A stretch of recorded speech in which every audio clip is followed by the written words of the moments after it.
It's said that Hermes, messenger of the gods, instructed primitive peoples in the arts and sciences of culture, giving birth to humanity as we now know it. From the Hermetic perspective, everything is connected by core principles that are seamlessly woven into the holographic and fractal nature of reality. My job is to expose those Hermetic principles to modern people and to inspire an alchemical renaissance so we can collectively integrate them with terrestrial arts and sciences for a more beautiful and sustainable human experience. My name is Phoenix Aurelius. I'm the founder of Alchemi-Culture, which is a perennial philosophy that incorporates Hermetic and alchemical principles into every aspect of human culture, the arts, the sciences, and our relationship with nature and natural resources. Join me as we actively weave Hermeticism back into our social fabric.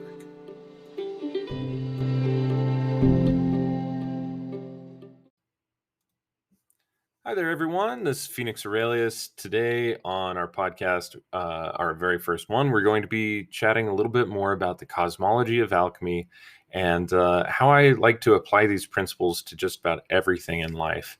So, realistically, alchemy has a very holographic and fractal makeup, and that's what makes it really quite convenient and cool as a tool or a filter to be able to see the archetypes of reality.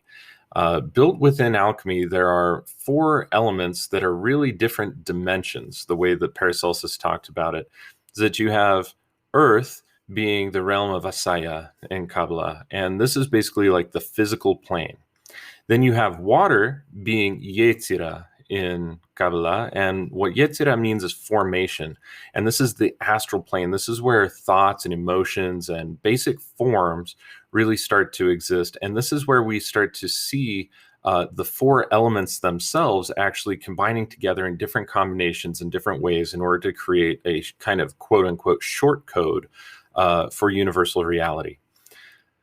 Directly above that, we have the element of air or wind, depending on your preference of how you view that element. And this deals with the Kabbalistic world of Braya, which is going to be the causal plane. And this is where we really, in alchemy, we have celestial salt and celestial niter, or in Taoist philosophy, there's yin and yang that are equal to those. And it's basically active and passive forces. I like to tell people that in the causal plane, everything is really formed of zeros and ones, which is the binary coding of the universe. And when we're taking a look at the causal plane, that's really what we're looking at, is where do things start or begin, and where do they stop? Where they stop is actually going to be flipping a switch, and where they start is actually going to be just leaving an open circuit. Closed circuit turns on a light, open circuit does not turn on a light. So you're really looking at zeros and ones in that causal plane. And then we also have the Kabbalistic world known as Atzilut, which is basically the spiritual plane, and this corresponds to fire. And so these 4 elements are really fractal compositions of the multidimensional reality that we're existing in all the time. And there are definitely interesting places where the lines blur between those dimensions, like, for instance, between the physical and the astral, which is to say between earth and water, there exists a fluid type dimension that is partially physical and partially not so physical. We could just call it astral, so it's still in electromagnetic form. And that would be what Paracelsus called the archeus, or what we today are referring to as the etheric field.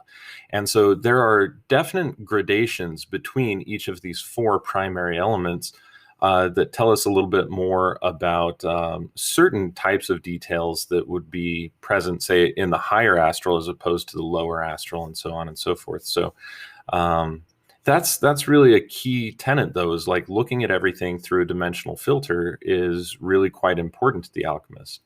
And then once we view things in the proper context of their plane that they're existing in, or planes that they're existing in, then we have to take a look and try and identify the soul, the spirit, and the body, which is, say, the sulfur, the mercury, and the salt of any given material. So the soul, or sulfur, is an archetype that is really a combination of the elements of fire and air, in that it's active, but it has both an active and an active passive element to it. And so this is what creates the entire concept of sulfur. And really, when we think about sulfur, there's two different types of sulfur that we look at as alchemists. One would be called the volatile sulfur, or like the soul of the material, the higher soul, the higher self, the angelic being, et cetera, et cetera, et cetera, behind that material. Then you have the fixed soul, and the fixed soul, or the fixed sulfur, is basically like the things that the ego identifies with. Okay, so the sound of your voice, the color of your hair, the color of your skin, the clothes that you wear, basic things like that, how your body looks, so on and so forth. Those are the kinds of aspects of our soul that are still part of our personality, and they very much so shape who we are and what we do, but they're not like the higher soul, which would be more of like your inherent talents, your inherent interests, your inherent intelligence. Those types of things would be higher soul, and more about the expressive side of your soul would be a lot more of what we would call the fixed sulfur. So there's those two components. Then we deal with our mercury. Mercury is really a combination of air or wind, depending on your preference of how you want to look at that element, and water. And these are basically two reflections of each other. Wind basically is almost the exact same thing in its force as what water is. The only difference is that one is warm and the other is cool. And so when we take warm air and we cool it, we typically get condensation or moisture. And when we heat water up, we typically also create condensation or moisture in the air. We create humidity. And so there's really those two things, is that water can heat up and create humidity, or air temperatures can cool down and create condensation, or precipitation would be another term for that in terms of rain or moisture. And so they're constantly interacting and being very dynamic in that form. And we see that all of the things that abide by the principle of mercury are things that in the laboratory are subject to distillation. And that's true also when we take a look at the transpersonal ramifications of working with our mercury, which is our qi, our life force energy. And so we can kind of tell that we can circulate the qi just like we're able to do if we are distilling a spirit or circulating a spirit, so on and so forth. They abide by the very same principles. And so that's kind of what we're taking a look at there. More particularly, your spirit, besides just your internal energy levels, would be a lot about your oomph, your particular life force that animates the soul. So the spirit is basically anything that gives life to, or animates, or drives the volition of your soul, either the fixed soul or the volatile soul, or both. And so realistically, in more practical terms, spirit really is discipline.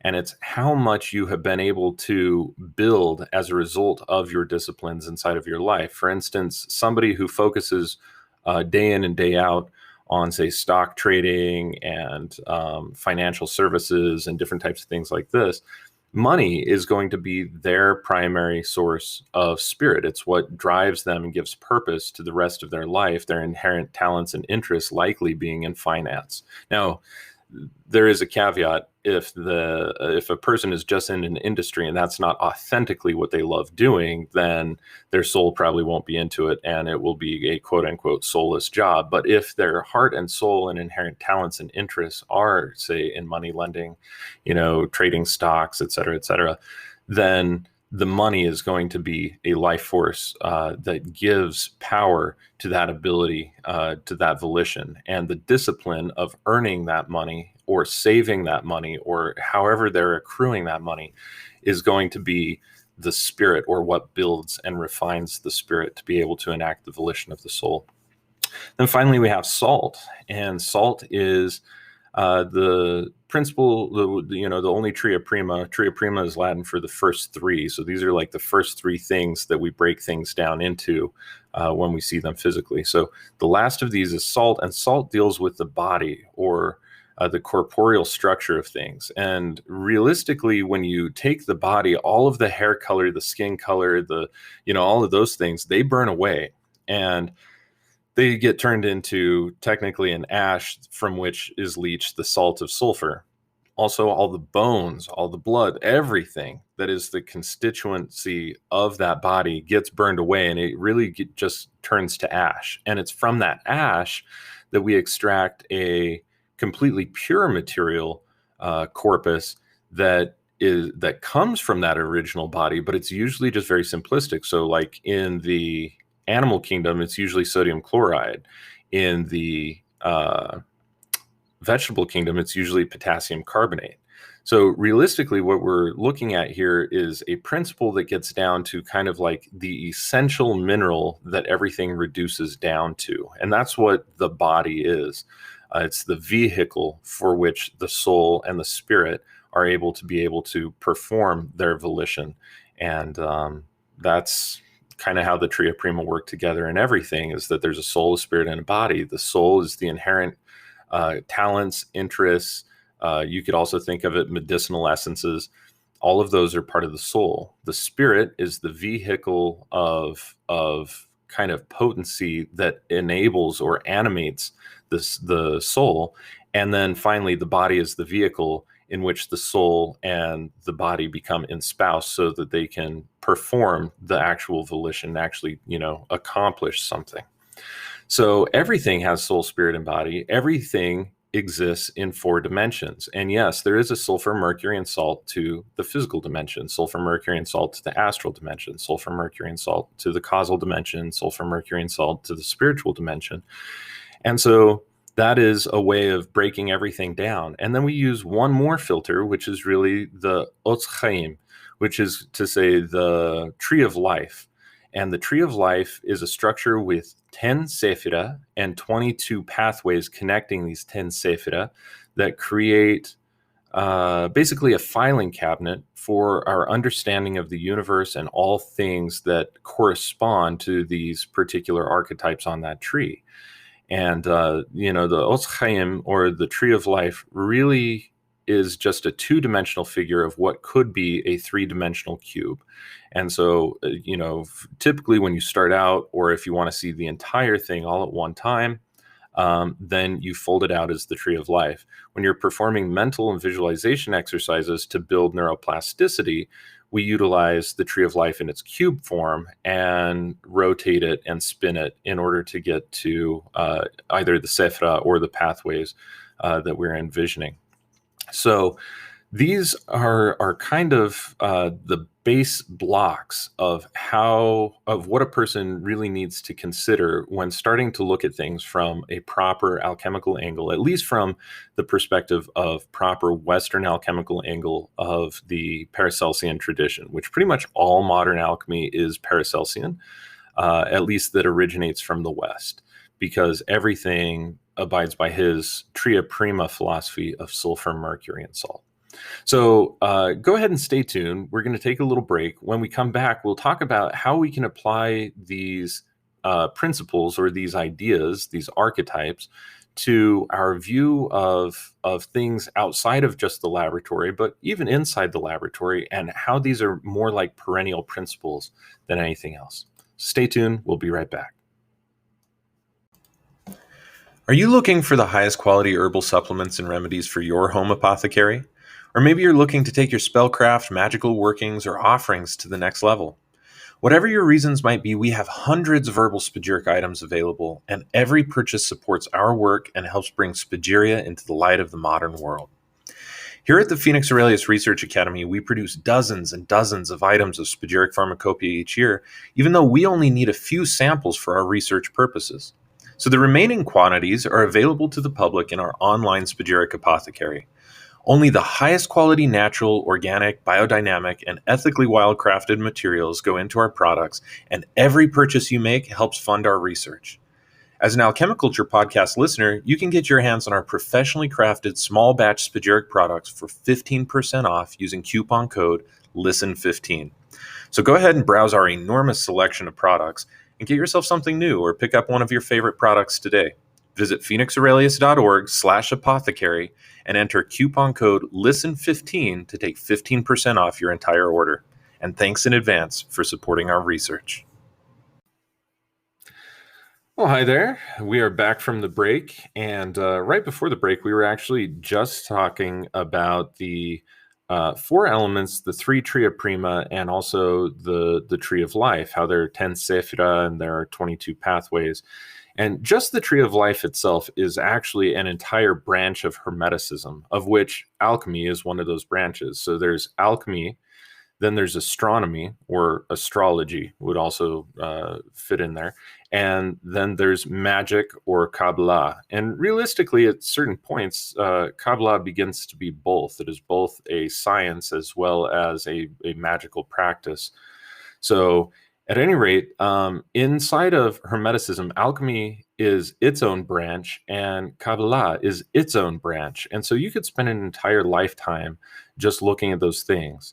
However, that being said, there is always a simpler cosmology that we can use, regardless of skill level, of looking at things in terms of the dimension that they exist in, which filing cabinet, which is to say, which sephira of the tree of life do they exist in, and what is the sulfur, mercury, and salt of that one particular thing. So, like, for instance, if let's say that we have a thought, any thought, like we are not good enough, then we can actually take that and we can file that away into the proper filing cabinets so that we understand and can more readily draw out that memory and digest it and work on it. Just like a clean laboratory where all of the materials are labeled and easily accessible, it's the exact same thing. When you organize things, you have a way that you can just, follow a recipe basically and get your material ready. And until all of your stuff is really filtered out or categorized and put away in that kind of regard, it's hard to even have the understanding of how you would begin. How would you go about like finding everything and putting it, like finding everything that you need in order to perform the alchemical experimentation. And so the first step really is utilizing the cosmology and the philosophy to be able to categorize all of your experiences. So for the concept, which could be, let's just pretend, a core belief that you are not good enough, we have to first take a look at which of the four elements or the four worlds, Kabbalistic worlds, this really fits into. There might be some aspect of that is backed by physical, concrete actions that have happened or been imposed upon you, or circumstances that you've been in. Those were physical things. But what really created the belief system are the thoughts, the emotions combined together, which create a belief system that perpetuates that narrative. And so the very first thing that we'd have to do is take a look at that as, say, that is the astral plane, especially the lower part of the astral plane where baser thoughts and emotions and belief systems exist. And in there, you automatically have categorized this as in the world of Yetzirah, the world of formation. And the reason why it's formation is because once it takes shape in the astral, then it can actually precipitate down through the etheric, or what Paracelsus called the archeus, which is like the very lowest point of the astral and the very higher part of the physical, where those two meet. That's the etheric plane, or what Paracelsus called the archeus. And then eventually that energy from the etheric will precipitate through the etheric physical interface into physical reality, because it structures atoms, it structures material, and it tells it how to form. It informs it how and where to be able to form in its physicality. So that primary belief system exists in the realm of Yetzirah, corresponds to water. Then the next thing that we need to do is take a look at the sephira that it corresponds to, because this is going to tell us where it sits in a multi-scale drawing of the tree of life known as Jacob's ladder, where the tree exists in all four dimensions but stacked upon itself in this really unique way. And if you just type in Google or some other internet search Jacob's ladder, Kabbalah, C-A-B, it's Christian Kabbalah is C-A-B-A-L-A, and you can type it in that way, or Q-A-B-A-L-A, which is more esoteric Kabbalah spelling, or you could also type in K-A-B-B-A-L-A-H, and that's more of a Jewish Kabbalah spelling. So all three of those will work, though. There's really no right or wrong way to spell Kabbalah. There's just different traditions that spell it differently.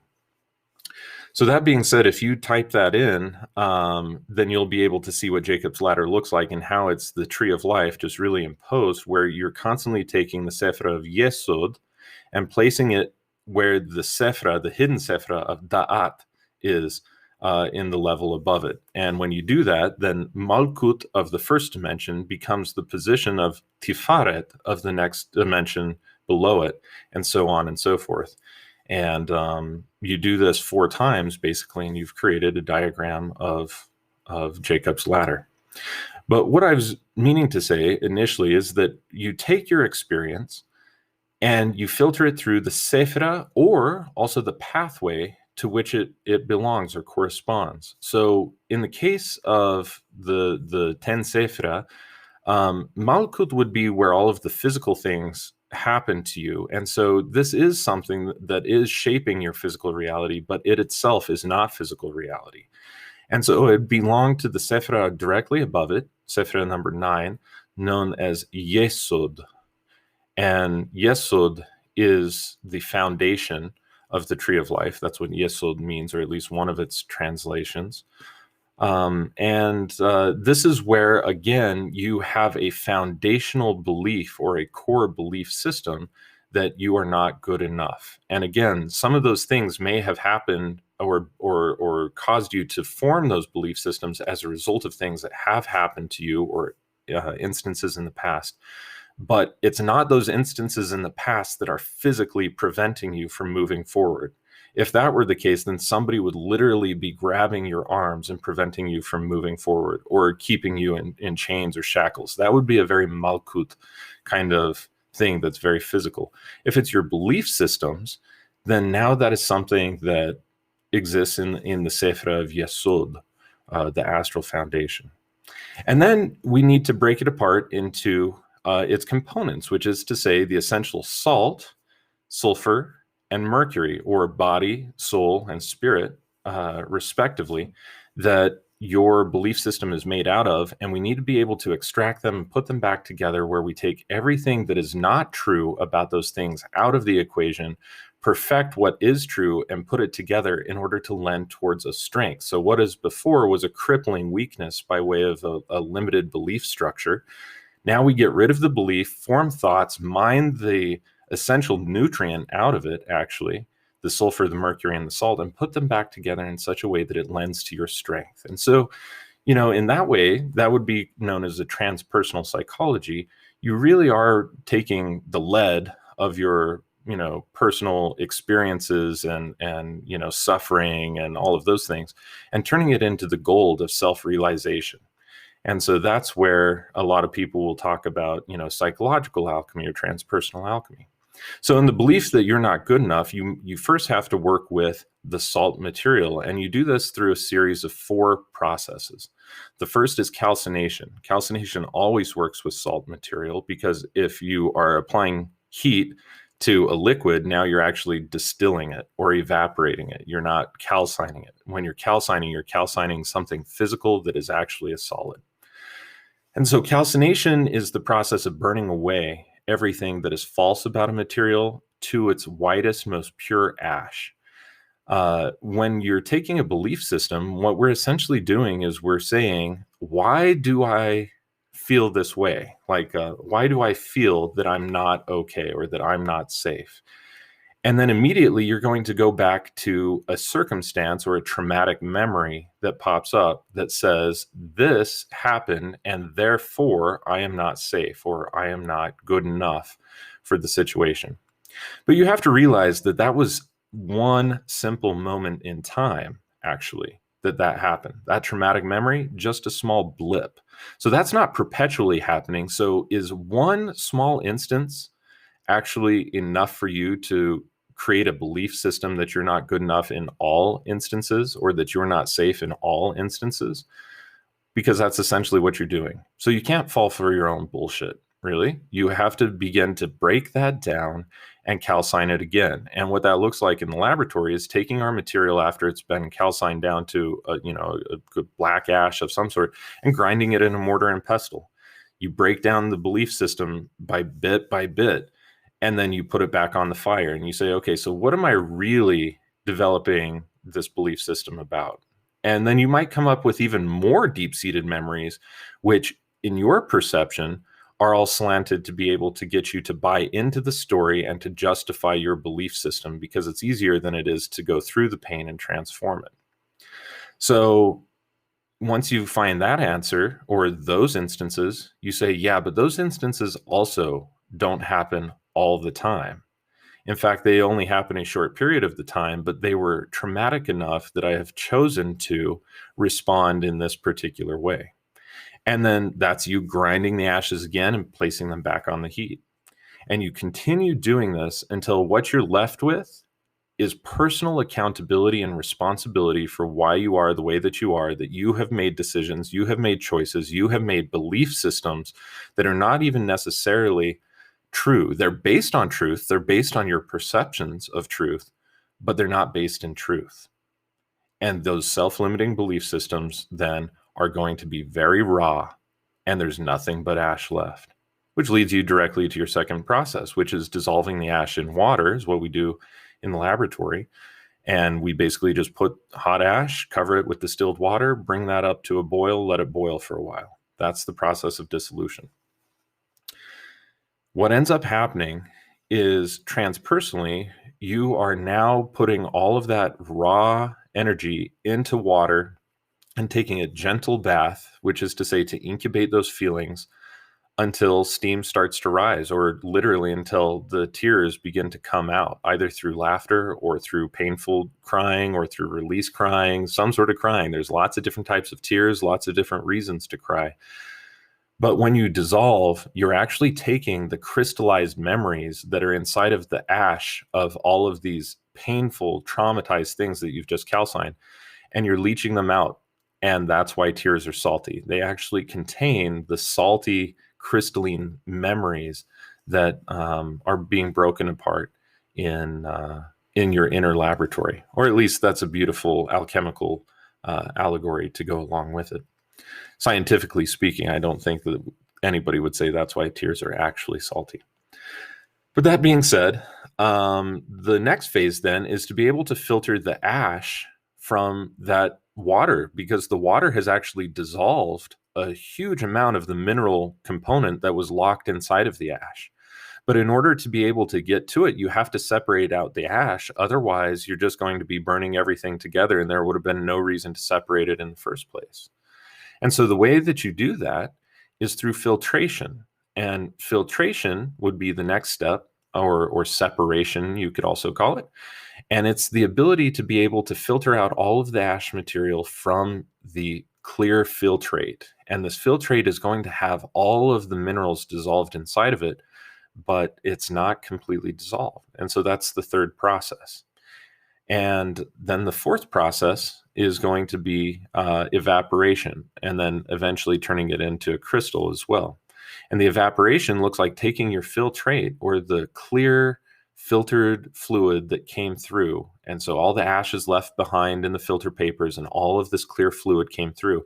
We take that and we set that into a nice big bowl, and we begin to evaporate out the water. And as you do that, the water leaves, and what you're left with are all of these beautiful mineral structures that are left behind. So these last two processes psychologically are very akin to you creating habits. The filtration is separating people out from your environment, separating yourself from old habits, separating yourself from all of the things and the perpetuating thoughts and behaviors and clothes and people and scenes and everything that get you to continue to buy into your lie, or that support your lie about yourself, and beginning to create new actions and create new environments, new space, new friends, etc., to be able to host the environment that you really want to cultivate inside of yourself, one that is free of that trauma and has expressed the repressed pain, and also no longer buys into the belief systems, or no longer willing to create new belief systems to self-justify that type of behavior that reflects, I'm not good enough, I'm not worthy, etc. And so filtration is that entire change step.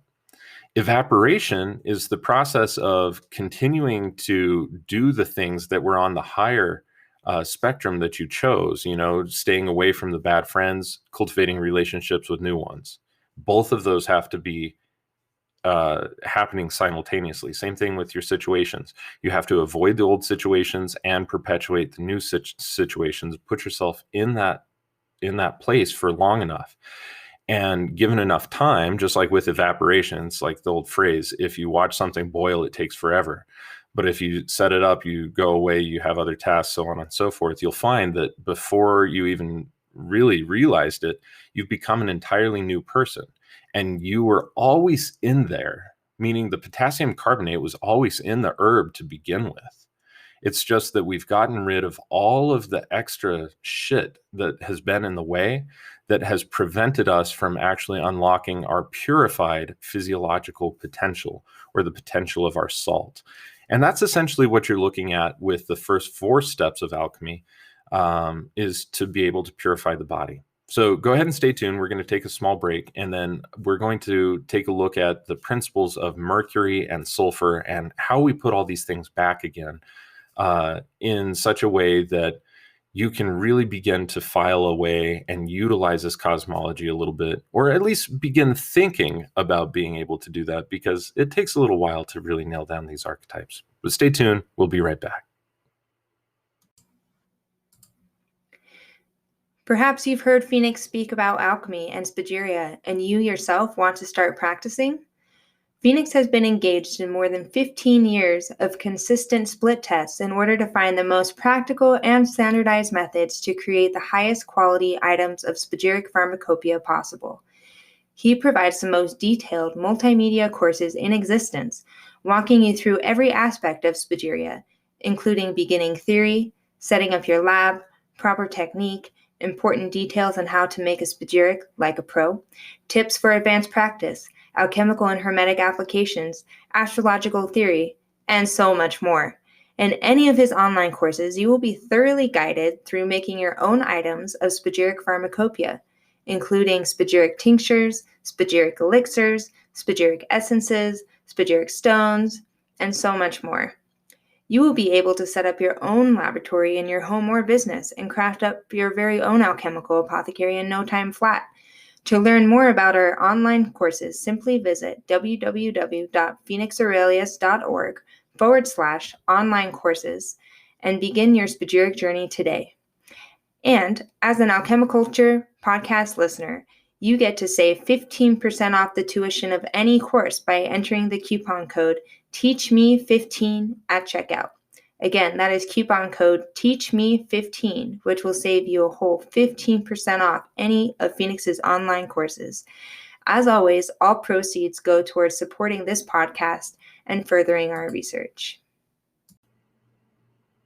Hi there. Thanks for joining. We are back now. And right before the break, we were just talking about the processes to purify the body of something, which are calcination, dissolution, filtration, and evaporation.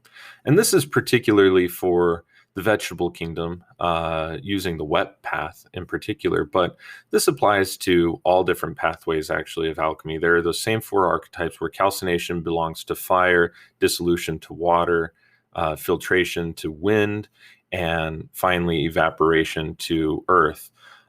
So whether or not those very same processes are used, like for instance in the dry way, what you start off with is pyrolysis, which is basically a form of calcination mixed with a distillation apparatus, but it's the same temperatures used in calcination. It's used to cause things to smolder. So the very same processes are actually utilized in more advanced alchemical lab work as well, at least by archetype. The processes in the laboratory are just called something slightly different, but they do fit the same archetypes. So in order to work with the body, it's fire, then water, then wind, and then earth, or in the vegetable kingdom, the way that we typically teach Spagyria to start off with, that would be calcination, dissolution, filtration, and evaporation. But that just purifies the body and gives us what we call the salt of salt, or that purified mineral corpus that's leached from the ash and grows as a completely new mineral body. So what are the processes then for working with the soul and the spirit? Well, first we work with the spirit, actually, or at least according to the Emerald Tablet. And what this process really is performing fermentation and repetitive distillations on a material. And so it tells us in the Emerald Tablet that we need to separate the earth from the fire, the subtle from the gross, gently and with great ingenuity. And what they're telling us is that we need to separate, when they say separate the earth from the fire, what they're talking about is separate out the lowest vibrational components from the highest vibrational components. And this is what's going to, essentially start the entire process of purification. So when we do that, we can actually take a pure herbal body and we can distill it out through steam and be able to get both of our components. For instance, most herbs actually yield an essential oil, and we can either use steam or what's called a hydrodistillation in order to pull the essential oils and the volatile substances out of the plant material. And when we do this, it gives us two things. One, it gives us our volatile soul, and it also gives us our spirit with a lot of fixed sulfur inside of it. The fixed sulfur would essentially be like a thick decoction or a thick herbal extract, water-soluble extract that is sitting inside of our boiling flask, especially if we're doing a reflux of any sort. And so, and if you're not doing a reflux, then you would, instead of a super thick decoction, you might have some of that, but you'll also have a lot of hydrosol. And a hydrosol can also be used as a ferment. So we can ferment the hydrosol, we can ferment that water-soluble extract, which we call our water-soluble fixed sulfur. And we've also simultaneously extracted the very highest vibrational principle out of the material, which is to say the volatile sulfur or the higher soul. And really what this process looks like to set everything up for fermentation to get the essential oils out, because you can ferment plants that still have their essential oils intact, but it is significantly harder because the heat and then the coolness breaks the starches down and allows them to ferment better. And also many essential oils are antibacterial and antifungal. And when you're trying to ferment things with yeast and bacteria, it's important that you get those things out so that it's just the starches and just the stuff that can be fermented and broken down by the plant is left inside of there. So this whole process of fermentation, or Dennis William Houck, in his book, The Complete Idiot's Guide to Alchemy, and he has a couple of other books that talk about these processes as well. Basically, he would call this phase fermentation, but realistically, I like to call this phase extraction, because the same archetype fits for tincturing as it does for essential oil extraction, as it does even for fermentation. It's all a way of being able to extract the sulfur using some form of mercury. So if we're extracting the volatile sulfur, we use the mercury of water in order to be able to do that. If we're extracting the volatile sulfur and the fixed sulfur, then we typically will use ethanol or some other solvent like a radical vegetable menstruum or an alkahest, so on and so forth, circulatum, etc. And if we are trying to extract just the mercury, then we perform a fermentation. But even during that fermentation period, if the plant has any essential oils, like I mentioned, it'll go a little bit slower, and a small amount of sulfur, both volatile and fixed sulfur, are going to make their way in there. So this principle that I call extraction, or that Dennis William Houck calls fermentation, is really being able to extract the sulfur and the mercury from one another out of the lifestyle that you are looking at. And what does this look like? Well, on a transpersonal level, let's say that, to work with our example of you're not good enough, let's say that your whole life you were holding on to tons of weight because you were obese, because you felt that you weren't worth it or good enough, and had, no self-confidence to start to look better, figure out your health issues, or whatever it is that's causing you to hold on to the weight. Oftentimes it's just emotional.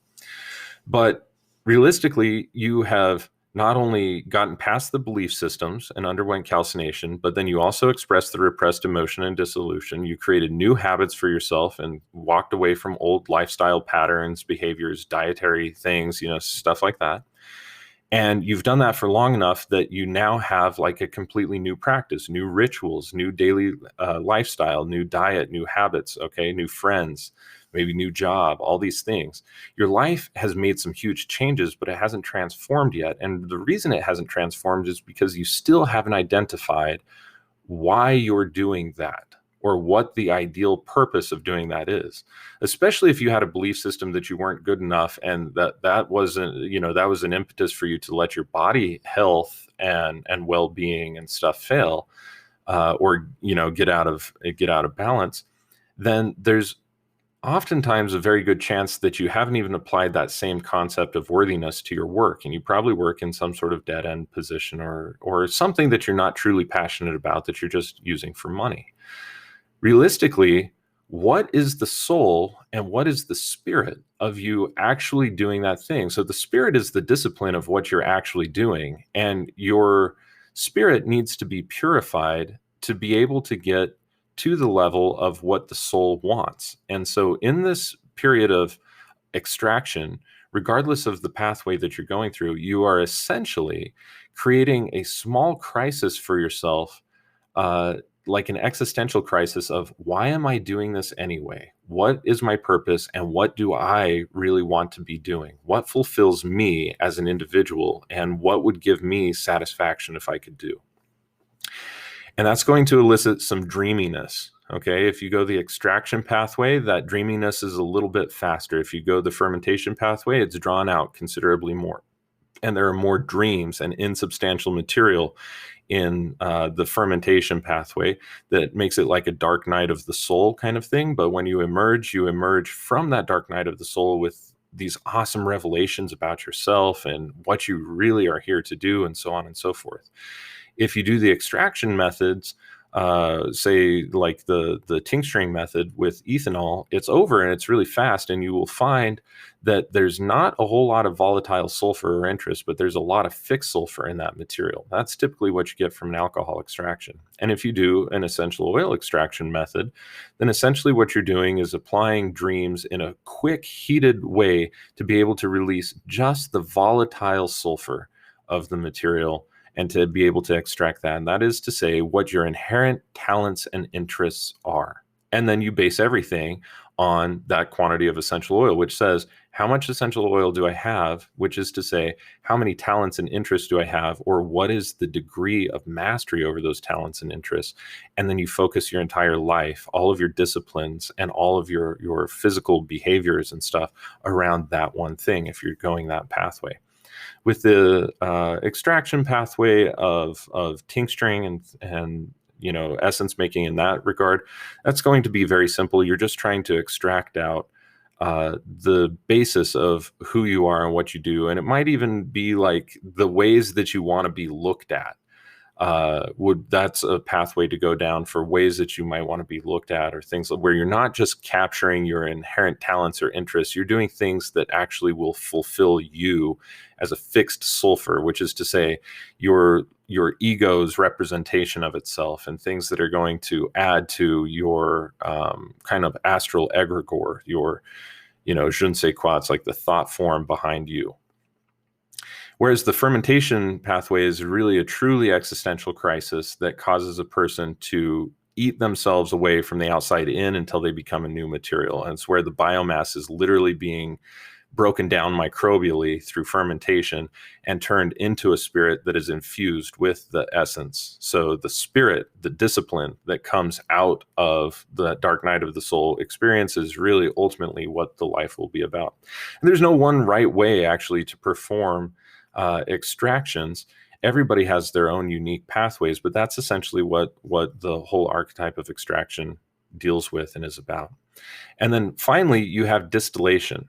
And distillation makes your material as pure as it possibly can, and it really refines the spirit. And in the laboratory, we have to perform distillations a minimum of 7 times, sometimes in various traditions up to 12 or 13 times, in order to be able to purify the substance enough for its alchemical marriage, which is to say, to be a proper solvent or carrier to bind the sulfur and the salt together, because sulfur and salt are completely polar opposite. And the third principle of Mercury really is something that bridges the gateways between heaven and earth, sulfur being heaven, the body being earth, or the salt being earth.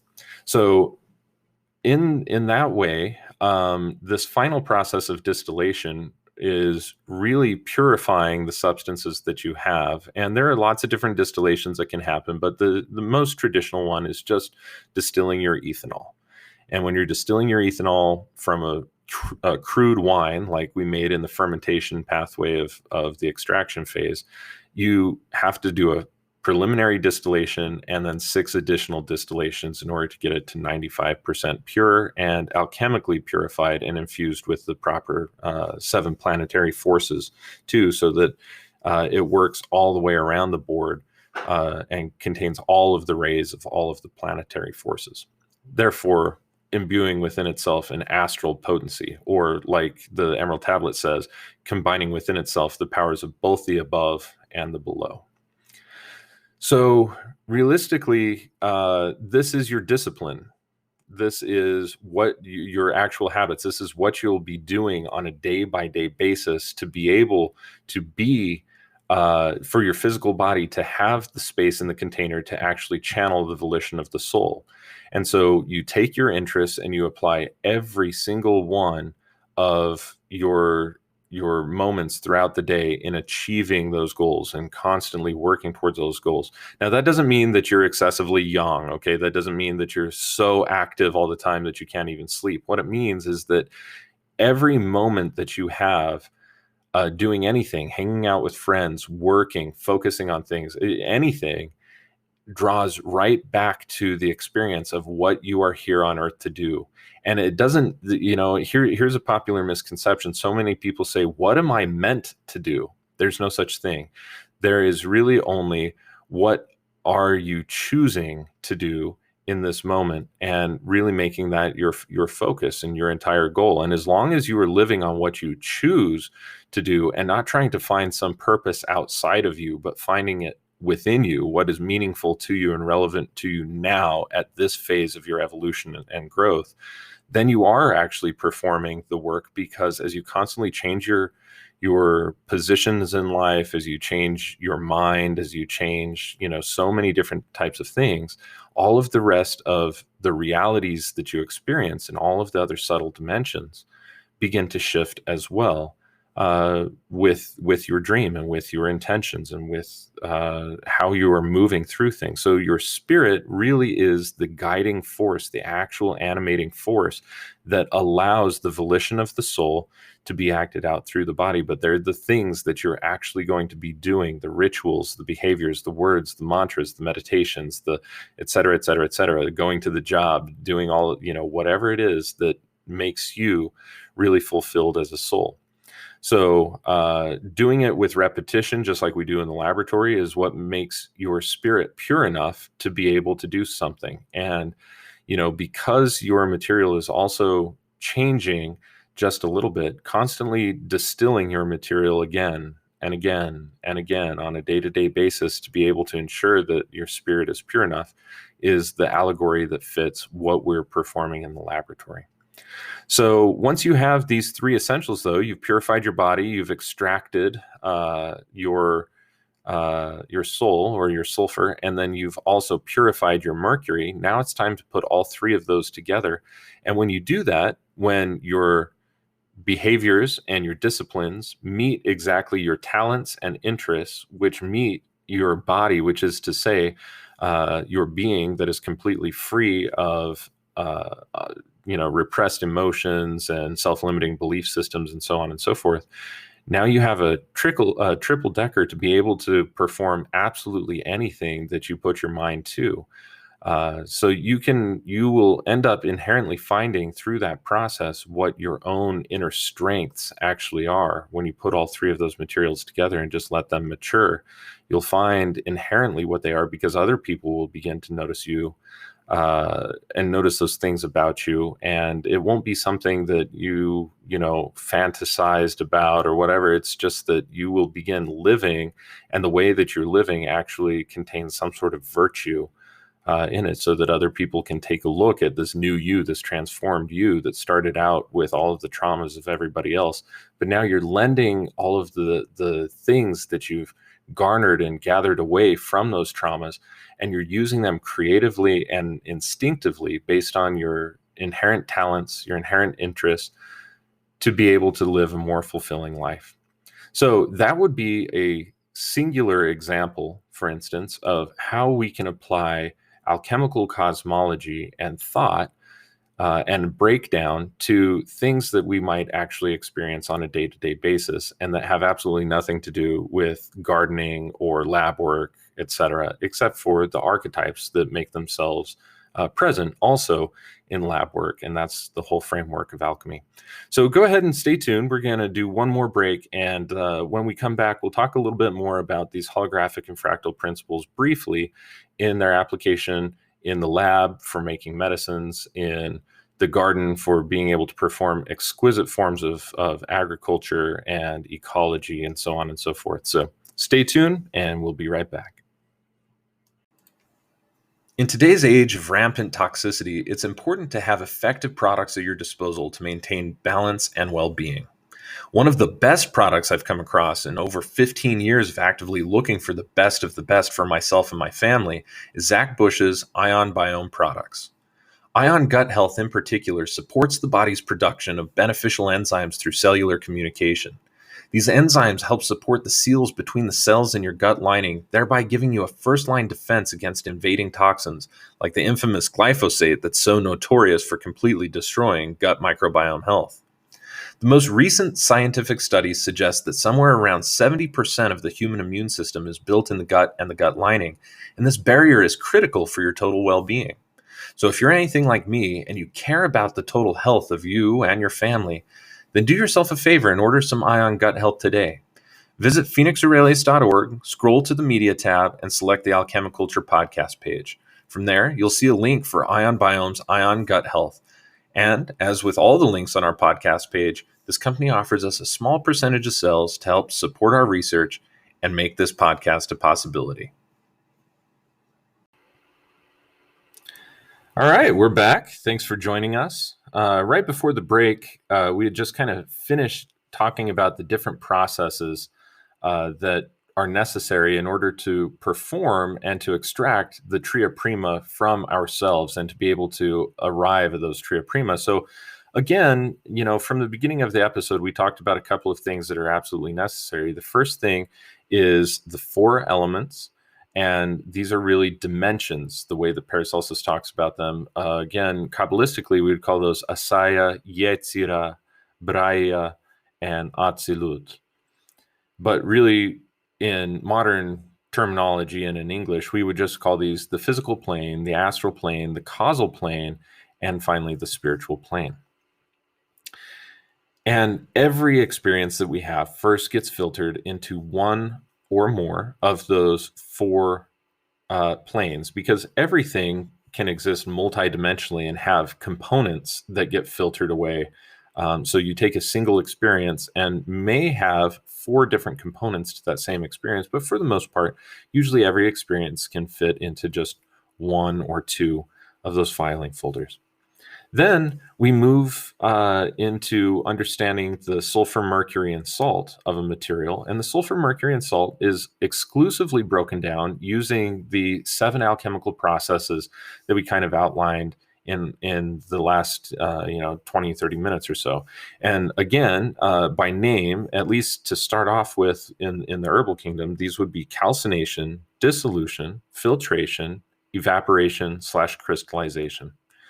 Then we would have extraction, distillation, and then coagulation, which is to say to put everything all together and make it a new coagulated material out of its purified sulfur, mercury, and salt. And really, this is the process at taking apart, extracting the sulfur, mercury, and salt, and putting them back together in a way that is meaningful. And that process, realistically, is alchemy. Then what we have after that is a breakdown of where on the tree of life something might sit. And this will take you a little bit of study for sure. Don't think that you can just walk away from this episode separating all of your experiences into the 4 dimensions or into the tree of life.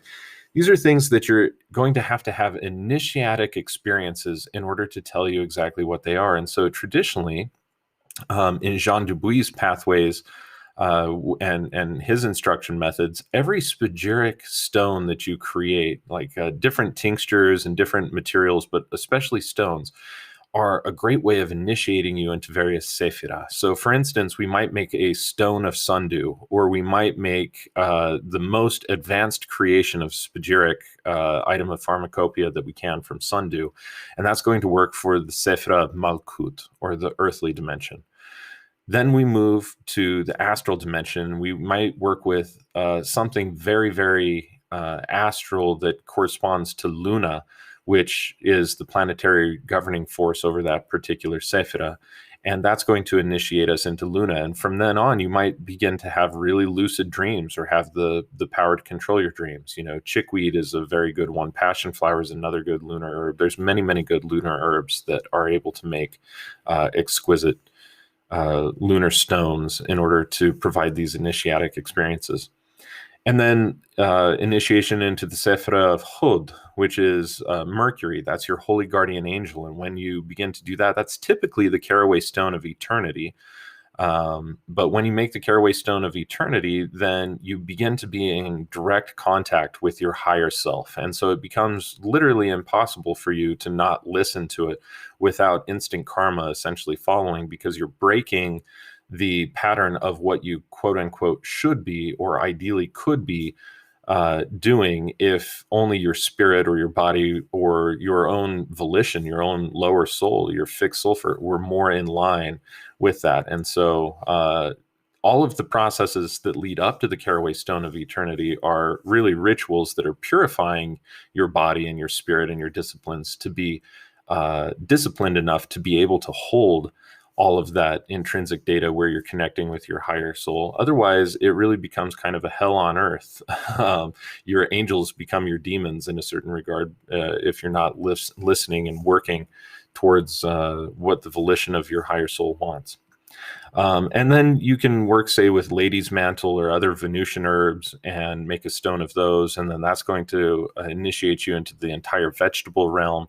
And this is going to deal with Netzach. And so you have, the entire vegetable realm, the realm of greenery, all of these things become open to you, and you develop a good green thumb. And typically you'll end up like just knowing the names of plants without ever having, and their healing qualities too, without ever having come in contact with them before, or maybe only just seeing things in, passing fashion where you saw it once in a book and just kind of skipped over it, but you certainly didn't have to study or remember it. All of those things exist there. And then, being able to understand electromagnetic fields and fields of energy comes with Tiferet, which deals with beauty. And this is also where you really begin to see a perennial sense of oneness and meaning to all things. So even if they appear bad, you begin to see through that negativity or that perceived negativity and begin to see the beauty and the actual causality of it and its emanation. So it follows that you begin to see more fields and, like auras and different types of things like that with that initiation, and so on and so forth. It goes all the way up. You work with Jupiter, or Mars, Jupiter, and Saturn after that, which is going to be Geburah, Chesed, and Binah. And there's really technically no initiation that you perform for Hokmah except for performing astrology and astronomy, or at least in my tradition, because it doesn't belong to a planet anymore. It belongs to the entire cosmos. And same thing with Keter. You might have glimpses of what Keter is, but to be fully initiated into the Sephira of Keter is arguably one of the things that you can't really do without extending fully into oneness. And as all things are existing in some form, that is not necessarily oneness. Oneness would indicate that there's no part of you that takes dominance in any other part of anything of the universe. It's all equally distributed. That is oneness, truly, from the level of Keter. And so there's not many things that will give you that initiation, although arguably, like I said, some people think that there are, and some degrees of esoteric orders definitely initiate under the symbolic representation of Keter. And aside from that, I've heard some pretty compelling statements that you can have experiences like that when using DMT and MAOI substances like ayahuasca or 5-MeO DMT or NMDMT, et cetera. In various preparations.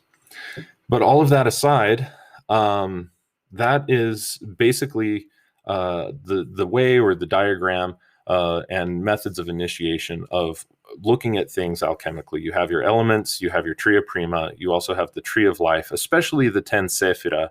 The 22 pathways are something that are going to take a lot longer of a time to be able to practice. But I suggest for people who are interested in that to maybe take a look into the works of the builders of the Aditum, or BOTA.org, or to take a look at the written works of Paul Foster Case. Dr. Case had an enormous corpus of works dealing just with the major keys of the Tarot, which are the pathways between each of the Sephira, and he kind of makes all of that information very, very accessible and unifies a couple of different areas of otherwise independent study.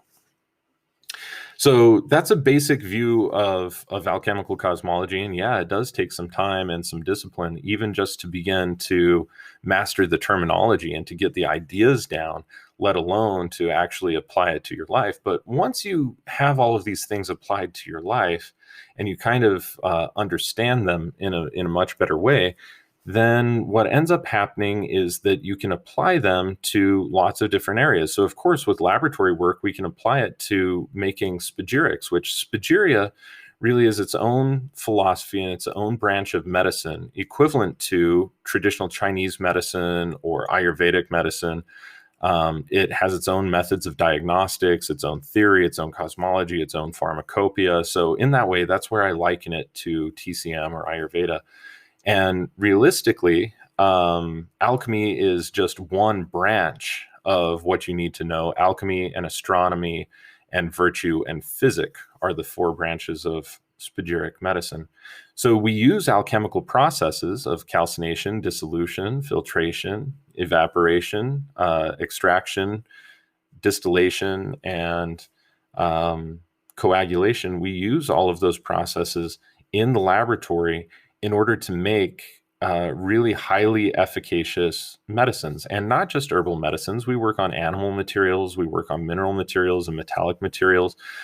There is no limit to the medicinal or remedial application of alchemical materials, which really is spagyric. So there's a lot of differences in terminology, and I may even have some really highly respected peers who disagree with my viewpoint on this.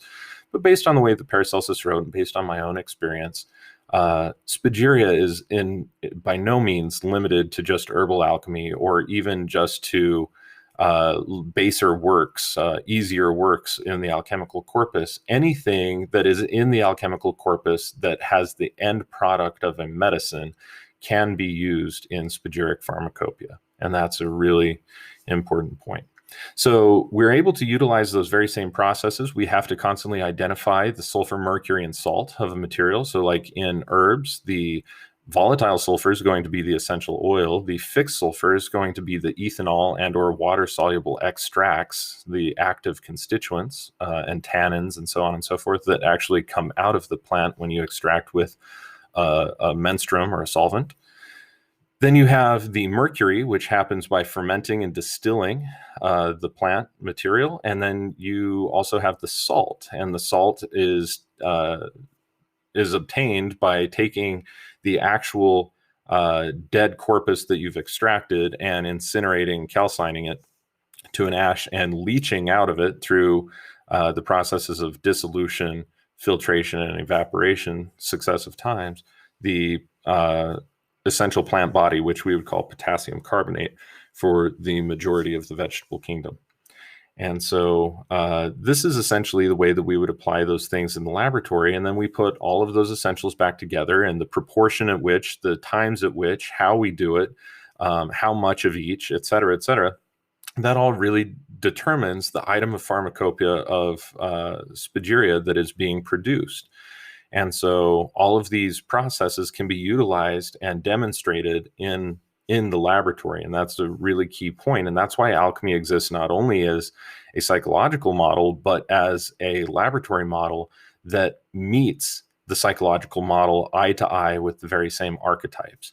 And that's perhaps why alchemy is really so important to understand on a basic laboratory guideline, because you can actually prove to yourself various different principles by performing lab work. Once you understand what each thing really means and what the ritual is and what its significance is within the real world. Like, for instance, water, governed over by Luna, exists in the Sephra of Yesod, but it also exists in the plane of the physical because it's physical water. So this would be the earth element, the Sephra of Luna, and then it is a Mercury. And so that's the lens by which we're able to see things as alchemists in the modern world.